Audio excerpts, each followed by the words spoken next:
Poslednú januárovú sobotu sa v Rabči uskutočnil 17. salesiánsky ples pod záštitou Dona Boska.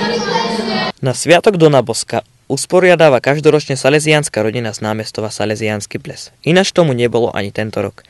Salesiáni spolupracovníci s rodinami, členovia združenia Panny Márie Pomocnice a sympatizanti, ale aj mladí animátori sa stretli na spoločnej svätej omši v kostole Povýšenia Panny Márie v Rabči.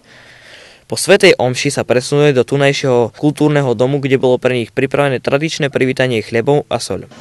Toto nebolo to jediné tradičné na tohoročnom plese.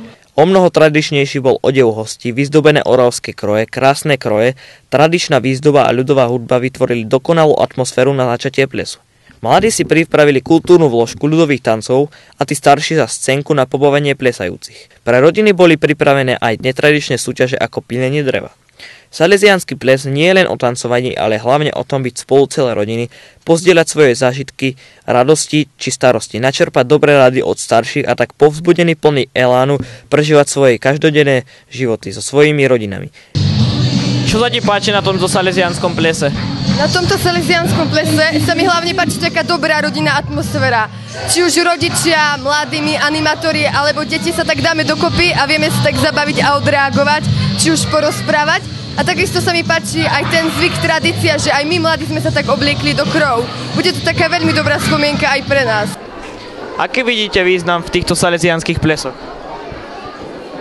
Tak ja si myslím, že ten význam je na takých viacerých úrovniach. Možno také prvé, že to niečo, čo robí aj viacero ľudí spolu, že ich to spája. Tí, čo to pripravujú, tí, ktorí sa do toho zapoja v príprave, tak ako sme videli, možno títo mladí, niečo zatancovali, tí, čo zháňali tombolu, tí, čo varia, že to tak dá ľudí dokopy, tí, ktorí pripravujú tento ples. A samozrejme, potom tí, ktorí sa na ňom zúčastnia, je to taká príležitosť stretnúť sa, možno sa porozprávať, ale predovšetkým prežiť chvíle, také príjemné chvíle, zabaviť sa, potešiť sa, možno sa aj vidieť po dlhšej dobe.